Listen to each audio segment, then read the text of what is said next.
Okay, welcome back again to the second episode of the Candid Coxcast, where we talk about all things super candidly, the good, the bad, and the very ugly when it comes to coxing and rowing. I want everyone to definitely get introduced to Coral here, Coral Kasden, amazing cox, been doing this a really long time. And the reason that I really wanted to have you on the show today is because you, first of all, inspire me so much with like how open you are about coxing, like you're vulnerable, you're like, you talk about like all the shit that happens and a lot does happen. Like you do the sport long enough and things are going to happen. You're going to experience it all. And we get a lot of questions about that from younger coxes, talking about, I screwed up, now what? And so that's kind of what I want to talk about today, just a little bit, and just kind of help out some coxes that wrote in and see if we can get some of these issues, just like get people to relax a little bit, because, just like rowers, we need to practice, we need to stay sharp, and we're going to screw up. So if you don't mind, tell me a little bit about kind of who you are and a little bit of your racing background. Yeah, okay. So I was a walk-on in college. I started out as a rower, club rower. So I went to UC Santa Barbara, woo, West Coast. And is the best coast. Yes. Oh my gosh, I love that hashtag West Coast, Best Coast. Oh, I mean, it is. Yeah. Okay. Now that we've insulted all the East Coast. I know. Sorry. Now I'm a local East Coaster, so that's where the rowing is. But yeah, so I started coxing my second year, just because I'm 5'4", so I'm not a very fast rower. So I was like, all right, let's do this. I moved to our men's team. So yeah, after that, I'm now coxing for the New York Athletic Club. And I've been with them since 2014. And and last year I got to race at the Pan American Games, which was super dope. Really weird experience, but it was really cool. I definitely want to get into that because I heard some stories. So yeah. From you, don't worry. But yeah, just like, it just sounded so crazy. And that's the kind of stuff that we want to talk about, like so many unexpected things that come up and that happen and that you just kind of have to deal with either on the fly or, with your guys or girls or whoever you're coxing. Okay. Let's talk a little bit about PanAms, because I think this will lead into a lot of issues that we can help other people with. So tell us a little bit about that experience, because I know it's kind of a race that flies under the radar a little bit as well. Like, people definitely know about it and stuff, but people in Europe kind of have like Europeans, we have PanAms, like there's kind of like, there's a lot going on. So tell me a little bit about that experience, kind of how you got involved in that and then what happened. Yeah. Okay. So this is where it gets like Pan American Games. I don't know how honest I'm allowed to be, but I'm just gonna. So for most other countries who are involved, so a lot of like the South American countries, that this is their Olympics, because they usually don't qualify boats for the Olympics. For the US, it's like lower on their priority list. But for other sports, for the US, PanAms is huge. Like, these are actual like Olympic contenders going to try to compete and like just size up before they actually go to the Olympics. So for PanAms, for rowing, it's a little different. We are, I guess the rowers are a group who are like just below Olympic contending. So they're like hopeful to eventually contend for the Olympics. So I think that's why maybe we're not as big of a priority. But so going into it, I don't know if with that, how do I say this?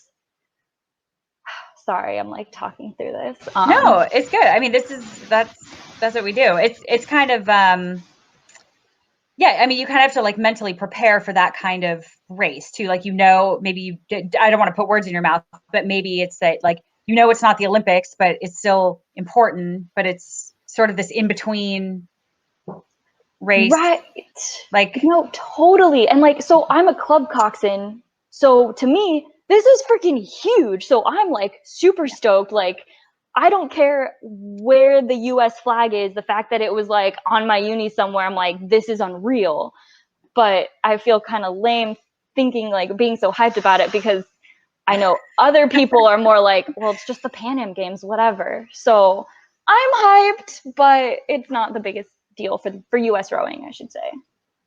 Yeah, well, I think that's a really good point to make too, because as a leader, like you want to be hyped, like you want to care, like you're driving, so you kind of want to be the person that drives that. You know, like if the guys are just kind of like, ugh, whatever, you know, like you're not going to race very well.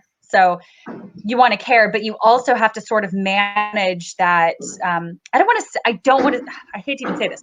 Yeah, I don't want to say it's like racing a petite final, but the same like mentality where like you still need to do well, but I mean, it's important. It's important, but for some people, it's like it's not the Olympic. It's not like what they envisioned as like the creme de la creme, which is it sounds really terrible even saying that, because that's not, you know, I don't want to downplay it.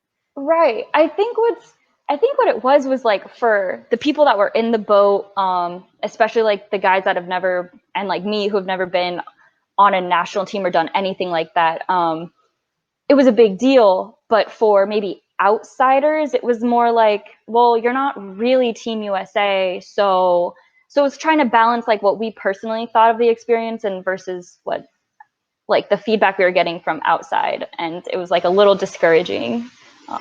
Yeah, I think a big part of that was the experienced guys in the boat. So you know Jr.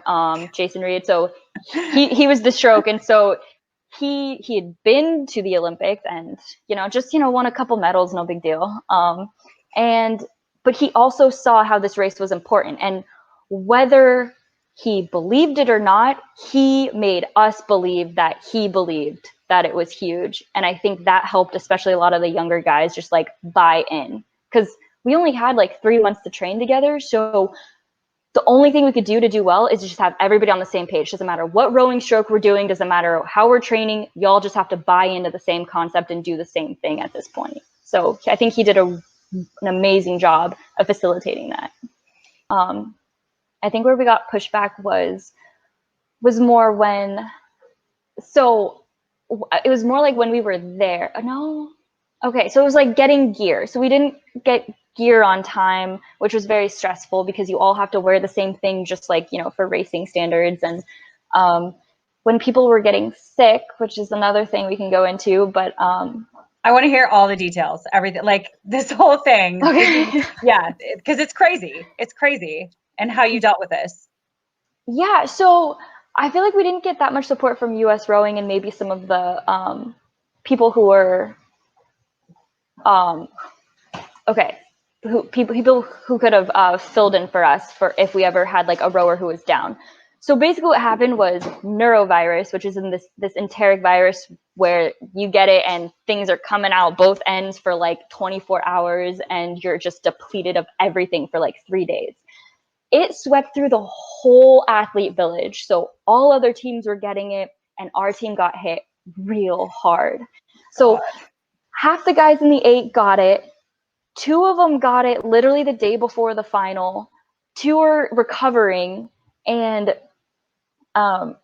we were trying to fly in backups, and we were not getting the support for that because we were not a priority to US rowing. So that kind of so I don't want to like, I should not be I'm not bad mouthing like US rowing or anything. It was just more no.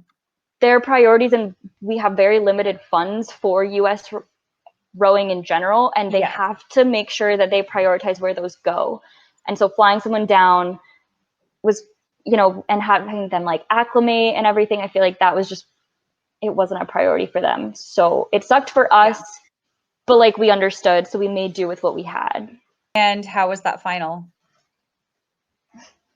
We probably raced the first like 750, and after that it was just like 17 was just like he was purple and pale, and it was just like you just like 3 of our starboards got it, and so you just all of a sudden it was just like boom, we had nothing from them, and Oh, I felt so bad. It was hard. Oh God. Cox box. We didn't have a Cox box because the officials, when they were checking heel ties, yanked the wires and ripped them. And I was just like, great. So I couldn't do anything. I yelled the whole time, but. So, okay, you finish that grand final. You have no Cox box. You've got guys like fainting left and right, problems all over the place. I don't know if they're fainting, but like pale, whatever, like done. You're done. How in the world do you manage that? You know, a lot of us have had races where we don't have a Cox box or things just go horribly wrong. Like I mean, trust me, I will be the first to admit we have those races where we get off the water and we're like, what the F just happened? Like, what just happened? And there are a few different ways that you can manage those kinds of situations. So I'd be very curious to know, you get off the water, that's just happened. What do you do right after the water, immediately, and then maybe the next day? Okay. Honestly, it was like, you gotta feel. You gotta give yourself time to feel. So I think like jumping off the water and immediately trying to be that positive voice, be like, hey guys, it's okay. That's annoying, especially when guys are super pissed and feeling this like anger almost and rage and disappointment. You've got to be with them in it because, I mean, you're all a unit, and I think you got to feel it with them. And I think showing how much you care by feeling, that will help you then later on step in and be a voice of reason and calm them down and be like, hey, this was a good experience overall. How can we improve, or how can we just like be more positive for the rest of the trip? Especially not just like for this race, but let's just say like you're in the 2V and you just raced and you lost, but now you have to turn it around and cheer on like the V8 guys. And if they win, you want to be hyped for them and you don't want to be wallowing. So you have to be able to feel, but then transition and help facilitate your guys transition into all right, let's get back after it. Be hyped for everybody else too. Things like that. I think that's really a valuable lesson and so hard to do. I mean, I don't know about you, but I have 100% been in those situations where for some reason I like wasn't in a boat that I wanted and then had to turn around and watch them win, or like taken out of a boat and like you watch them win and you're like, well, great. Yeah. Oh man. So I don't know if this is okay, you know what? It's not a unique situation. I think three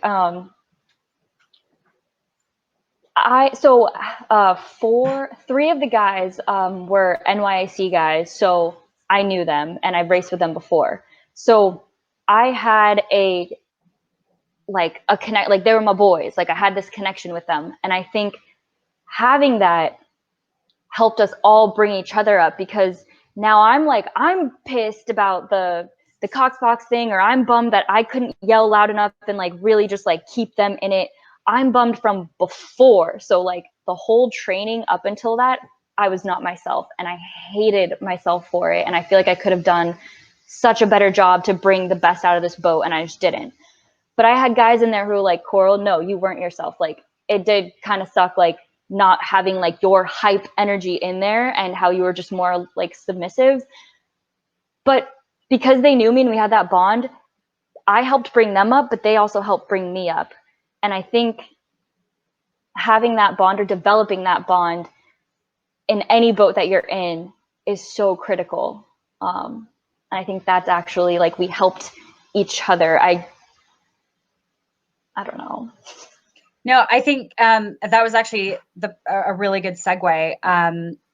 I think not too long ago, you and I kind of talked about this as well, because I was kind of going through the same thing with one of my boats, and it had turned into, I don't know if this was your experience exactly, but I was trying so hard to do what they needed and wanted. And it was a boat that had a very, very different style than anything that I was used to, which was great. Like I was learning and, do it, like trying different things. And at the same time was completely losing myself.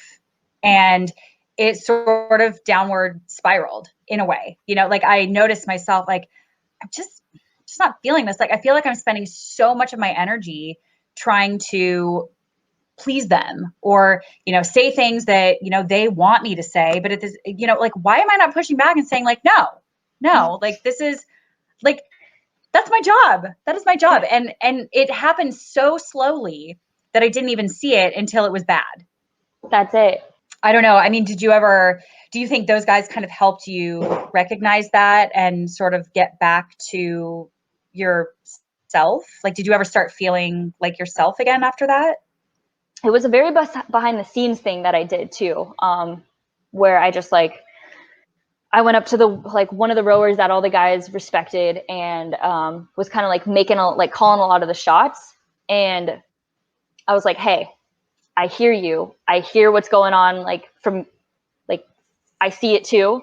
But whenever I make this call that you don't want me to focus on, it's because this other thing is happening whenever you decide to call this. And I just want to like, how do we get on the same page so we can like kill two birds with one stone and like, fix them both? And he was like, no. Actually, I totally, I get it.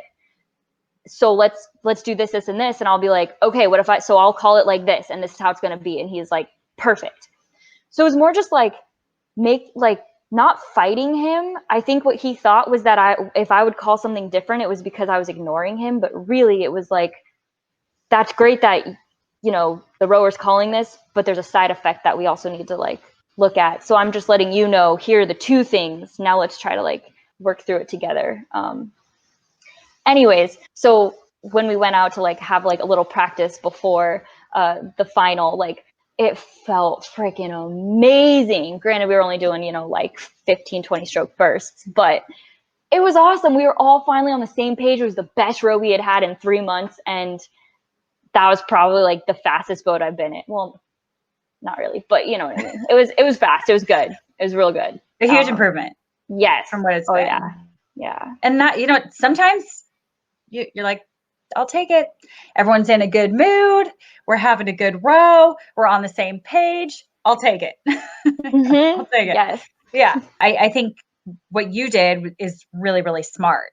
Just kind of take that person aside and just try to get on the same page. So it seemed to kind of work after that, you think? I think so, because I mean, even like his demeanor and tone towards me changed in that conversation. Oh, so like the little things, like pre-race boat meetings, it would mostly be like these two rowers talking. Sometimes our coach would say something, and if I would go to say something, like nothing, okay, hands in, let's go. But for that one before the final, there's even a picture. It's like my favorite picture. I'm like talking in the meeting, and I'm like making all these sound effects because that's how I like, do the pre-race thing, and like, whoop-ah, we're gonna do this. And he's just like letting me talk. And then when I couldn't think of like the word that I was trying to say, he like filled it in for me and then just stepped up back and let me finish. And I was like, honestly, that was the most respectful thing you could have done. And I was all about that. I love that so much. I love it. You know what? And it is the small victories.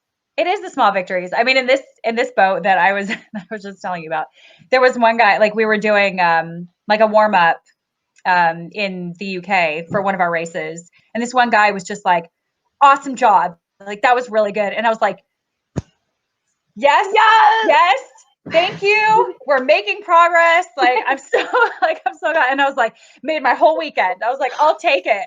Seriously. And it was so sad. I was like, that's pathetic. It should not, like, that should not be the case. So I totally relate to that. It truly is like the small victories. I love that. Yeah. That is so cool, because even if they're thinking it, they usually don't say anything. So you're like, how am I doing? Like, yeah, feedback. I do get a lot of questions about that too. A lot of coxes will write in and be like, I just have this person that's like making my life a living hell. They're just like, everything I say, they're like, why? Or, they back talk. And like, what do you say? Have you ever had rowers like that? Like, what do you think about back talking? This is one of my favorite topics. So I want to hear what you think. I mean, I've had examples where I never got the guy on my side. Oh my God. Like my senior year in college, like he was saying some mean stuff to the point where like I was in tears. I went to the other coxswains. The other coxswains were pissed at him, told our coach yanked him from a race. He thought it was me that got him yanked, and then he didn't talk to me for the rest of the year, and we were in the same boat. So like, now we're cool, I think. But then I have also like, so that was like, oh my God, when did I graduate? What year is it? Okay, that was 6 years ago. But yeah, so since then, it was definitely, you're gonna have that guy in your boat or girl in that boat that's gonna be talking. I kind of think you need that, because they're gonna bring up things. They feel things, and they're usually they're intuitive to something that's going wrong in the boat. They just don't know how to like manage it effectively. I think a big thing is to acknowledge them. I mean, because it's so easy just to be like, yo, sit down, shut up, like, stop it, not now. But I think sometimes it's like, all right, what do you think we should do? What's the one thing that we should do to change it? And then in that next piece, implement it, build off of it, and make it more hype. So if this guy is just getting like pissed because, let's just say, nobody's suspending, and oh my God, the thing in the summer was like a pound off the seat just to get another pound off the seat. No, another roll into the catch. Just come on, another inch, roll into the catch, get that full compression. And so you just through the whole piece, you just hear this guy yelling, another roll. And I'm just like, all right, so let's instead of you getting pissed about it and not getting full compression, let's build off that hype. So I will be the one to call, all right, guys, next 5 strokes, let's get another roll. Good. All right. Another one. Beautiful. You feel that compression? Nice. Dead on. And then if you can kind of hype up their own calls, they kind of will shut up. If that makes sense. Yeah, no, 100%. I think that's so, like, I think they want to be heard. Like you said, they want to be heard. And I think if you acknowledge them and, tell them like, look, I want your feedback. I want to hear what you have to say, and you have really valuable stuff. You can feel things that I won't feel, or, whatever, however you want to approach it. Help me help you. Just talk to me. Like, I've had to do that with guys I know hate me, and I'm like, look, this is a business relationship. Consider it a business relationship. You hate me, I probably hate you, but I still need you. You put a stick in the water and you help me get across the finish line. So let's figure this out. Yes. Oh my gosh. So let's do it. So on the note of screwing up, these people have done some really spectacular things. I really love it. So I'd love to know what you think about some of these. So, okay. So these are listener, I don't know if requests is the right word, but things that people wrote in that were like, here's what I've done. Let's see. Hitting all the buoys when training. Oh no. We've done that. Yeah. We've done that. I've hit buoys. Oh yeah, I've taken a rower out on one of like the huge one, like, oh, nice. Bad. Oh yeah. So what do you do? Because actually I get the buoy situation a lot, like a lot of comments and questions about hitting buoys. Like, if you're in a piece, you take out a rower, you hit it like bad. Oh gosh. So you're talking to someone that trained on a lake that had like no buoys. And so like the big buoys that we would have would be like for seat racing. And so honestly, it would be like, you have to try to hit these buoys. And of course, like, challenge accepted, and I hit it. But, oh gosh. Okay. So if you're like in the piece and you're hitting buoys, you need to, number one, calm, because the first thing you're going to do is overcorrect and you're going to hit the other buoys, or you're just going to like stay on them, and the guys are already freaking out. So all you got to do is like be like super calm. All right, guys, we're going over buoys. Okay, starboard side's going over buoys. All right, we're going to come back. I'm going to come back into the lane now. Starboard side, you're about to get the buoys again, but we're going to straighten out on this one.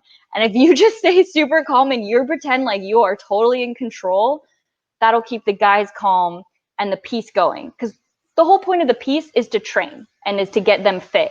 So you don't want to mess up the piece and their training and getting fit because you hit buoys, and you want to keep the piece going. So if you can recover and stay as calm and just get the piece back on it as soon as possible, I think that's your best bet.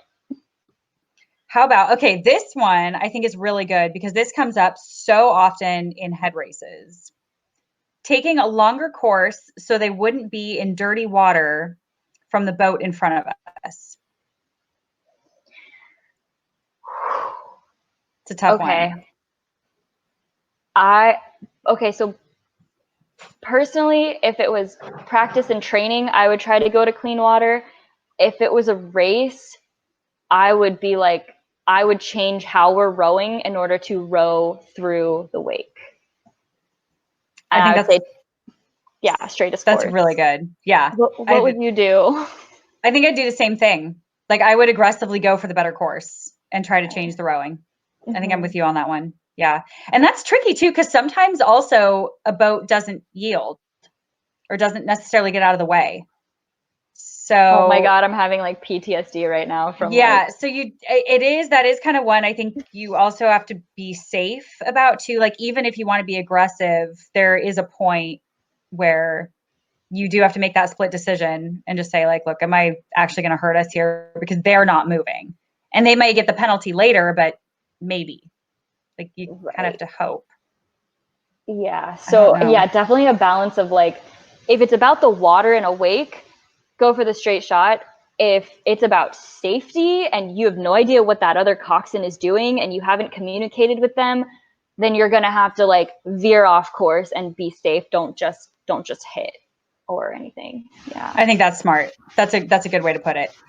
Okay. So this one is not noticing the buoy color change with 250 meters to go and therefore not calling the sprint. Okay. So because I think maybe because I've rowed before, so I rowed a novice women's year, and so I had a novice coxswain, and so I know what it was like to like have a sprint missed or like not be called off the start or things like that. So I was hyper aware of those things. So yeah, maybe, but I think sorry, I'm like trying to like talk through this because no, it's tricky. I personally, it's a good one. So I've totally made like other mistakes in like miscalculating the amount of meters because like I didn't have speed coaches when I was in college, and so it was like guesstimating because we would start our sprint much earlier than 250, so I had to kind of gauge, and I would gauge wrong and call the wrong amount of meters, and I'd say 120 meters to go, but it's really like 200, and they're just taking like hella strokes. And but in this case, I would say, I mean, if you've already missed it and you've just noticed, you're like, crap, it looks like there's maybe 100 meters left. I would you got to be like with all confidence and just like, all right, guys, be honest. We have 100 meters. We're going to wind up gradually over the next 100 strokes. You don't want to get frantic for sure. But if you just go every like 2 strokes, just like wind and build together so it stays together, that's your last hope, I think. So you just do what you can with what you have left, but sprint. Yeah, I agree. I mean, pull the Hail Mary, but do it in a way that everyone does it at the same time. Yes. Yeah. Yeah. Don't get frantic. You got to be like the calm in the boat, but yeah. Exactly. It missed a start at a regional race and we rode back to the dock, not racing at all that weekend. Oh.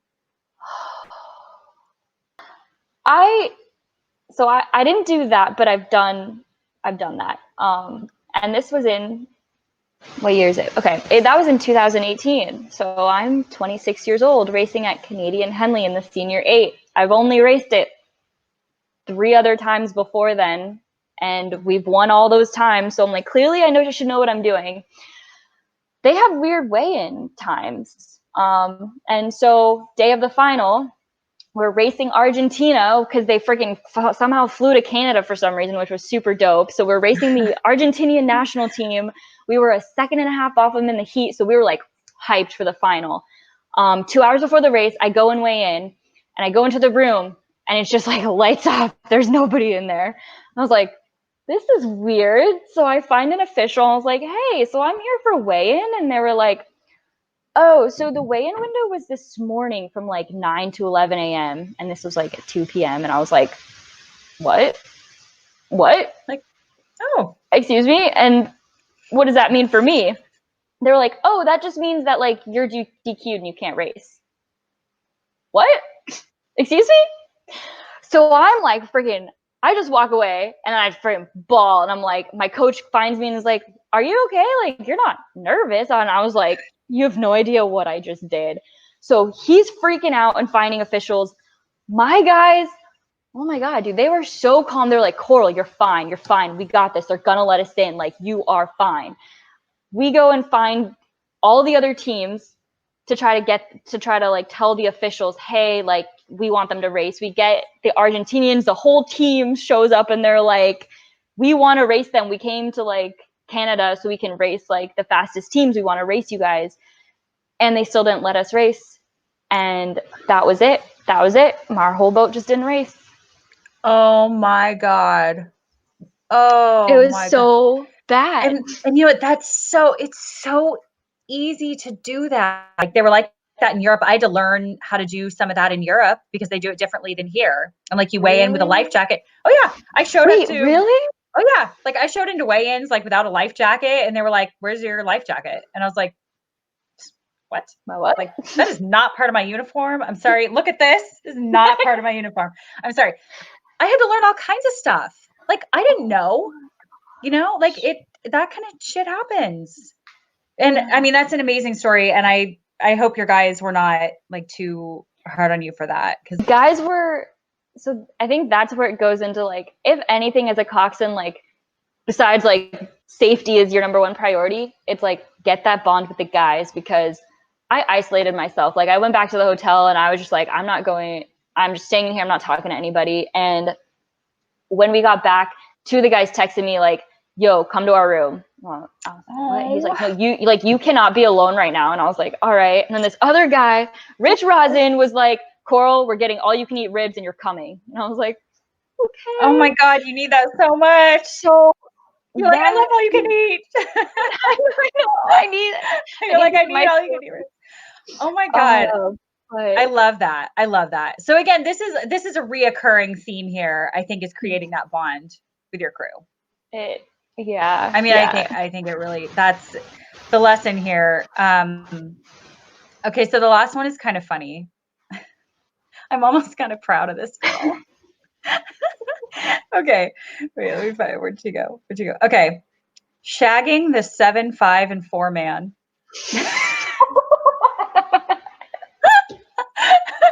I love this girl so much. Like I respect. Right? That's what I said. She said that was her biggest mistake, but I was like, I gotta be honest, I'm kind of proud of you. Like I don't like and her honesty. I don't know. I think that's open to interpretation on whether that's a problem or not. I know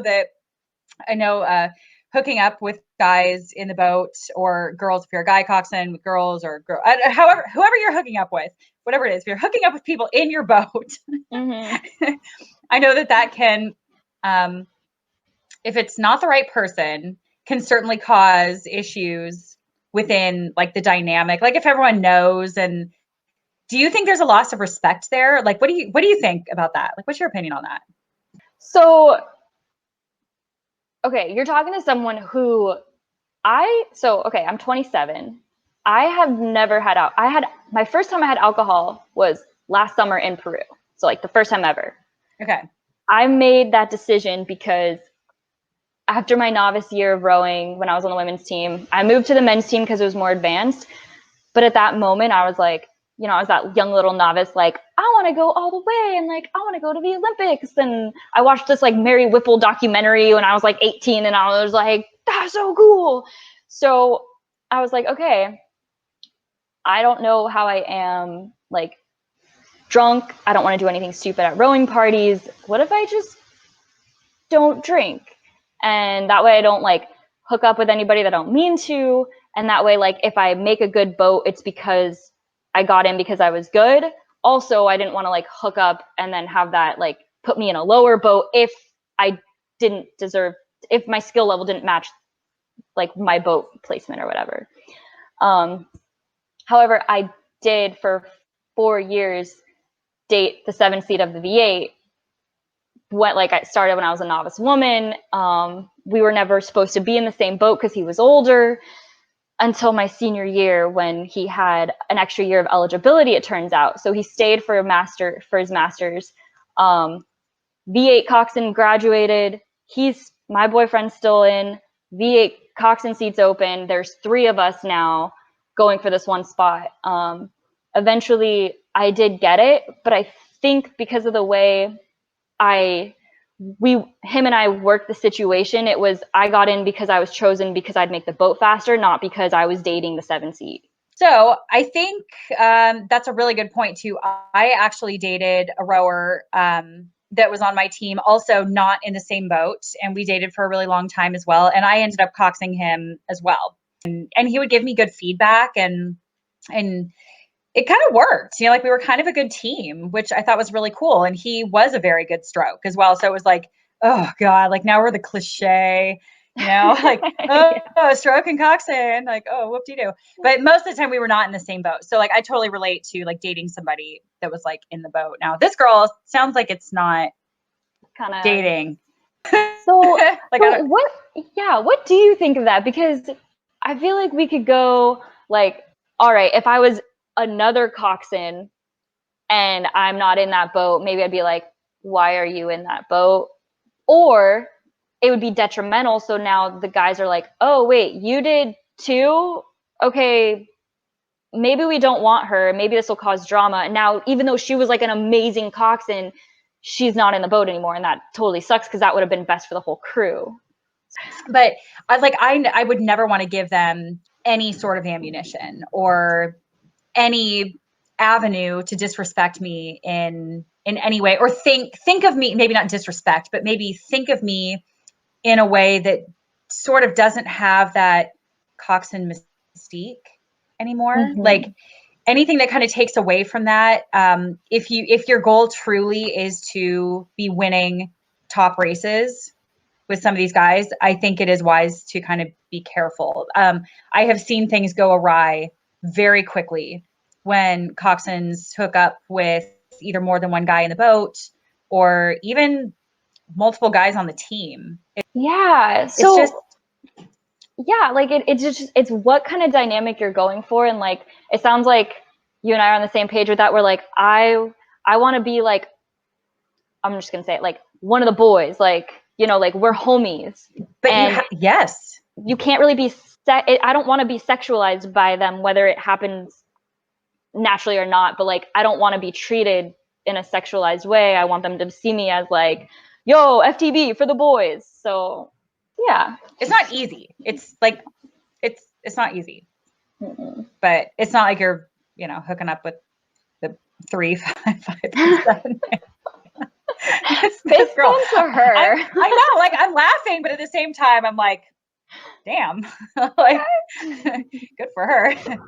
So, okay, so to kind of wrap this up, you are doing something so cool. Like this is half the reason I want to do on this podcast, because you're inspiring me so much. So I'd love to know, kind of in your experience, what you're up to, what you would tell a coxswain who wants to quote, I'm making quotes with my hands, you all can't see it, who want to go elite or race with better crews, and the opportunities for coxswains that may or may not be out there, and what you have decided to do about that. Okay, so no, there are like no opportunities. I'm really only like I'm part of like New York Athletic Club, so if I can jump in a coxed boat then, but they really only do like summer racing, which is kind of more for like younger people. And then they have like Head of the Charles. So I try to jump in boats when I can, but it's very, very limited. But like, that's not fair. Like, I love rowing. Rowing could be like a lifelong sport, but for coxswains, it's really hard, especially when you want to stay competitive. So you're not quite ready for masters, but you're kind of past like, you're past like age 25. Yeah. And so in here too, sorry to interrupt, but this is here in the US, for other like UK and European listeners, you can't race with a university once you're not at that university anymore. So a lot of times, like in Europe and the UK, you can remain as part of the boat club. So you can actually still kind of race for your university as part of the boat club. Whereas you cannot do that here. Like they kick you out as soon as you are done. So you don't have anywhere to go. I mean, coxing is so subjective that it's about your pedigree and it's about who you know. And so for me, walk on in college, I only coxed for 3 years because I rode my first one. And one of those coxswain years was a novice year. So I only had 2 years on varsity. So I'm a club coxswain and I have no national team experience. So like you look at me and on paper, I'm like, you're like, that's crap. Like who are you? So it was honestly like getting involved in summer racing programs and clubs through summer racing, I think is huge. So if that is NYAC, or if you want to go to Philly and there's PanAm and Vesper and oh gosh, Boston, there's like Riverside, I don't even know. There's a bunch of clubs with summer programs. I would say like get in there. And that will help you like move up. And so now instead of me being like, oh, I'm a UCSB coxswain, which I love saying, I say I'm an NYAC coxswain. Yeah. And it just holds more weight. And that's kind of how these doors opened up. And like I got opportunities to race like with the US Training Center for the women for Head of the Charles, which was really cool. And that was all because of these connections through clubs and like the whole who you know, which for like that just how it is for a coxswain. It just sucks. Yeah. I mean, you're absolutely right. You're absolutely right. And so now what are you doing about that? Because now you're doing something pretty cool. The rowing? Yeah. Oh, yeah. So, yeah. So I am training to race the lightweight pair because I don't know how to scull. So I only know how to sweep. I'm only a port. And yeah, so I've been bulking at first. So you're crushing it. Like you're being modest. You are literally crushing. I see you on Instagram all the time, like lifting, like you could lift your rowers. It's amazing.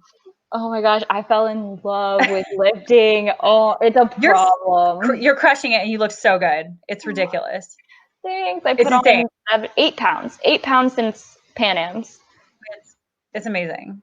So I'm like, yeah. So I'm trying to row, so that way I can stay competitive and just like still be a part of racing. I mean, there's racing opportunities. It'll still be like just your classic summer racing. So you've got like Club Nats and maybe Canadian Henley if I'm fast enough. But it's still just a way to be part of the sport. And I kind of find rowing a little more fun than coxing because there's just like I can do it every day. I can sit on an erg, I can go out in the water, but coxing is a little more passive. Where do you think you're going to be? Where are you going to be racing again? I'm sorry. Like where do we get to see your big debut in the pair? Gosh, okay. So since the summer racing is just like gone because of this coronavirus thing, it might not be until next summer. Right. Maybe Head of the Charles if I can get fast enough and get into a sweep boat. That would be really cool, but it'd probably be like a Club Nats, which I think now they call national championships or something. Oh yeah, the name changed. Yeah. And then Canadian Henley, if that's going to be a thing. So cool. Honestly, you're so cool. I want to be like you when I grow up. It's amazing. So the person that's done like Ironmans and like, come on. Oh my God. No, I mean, that's all, you don't need mass watts. I'm not that fast. Okay. Well, gosh, this has been so amazing. Like I've taken up so much more of your time than I expected. So, thank you so much for coming on and just like diving into all of this and your personal stories, and like what you do is so inspiring. And if you don't mind, where can people kind of follow you on social media, or like where would you like people to kind of follow or contact you?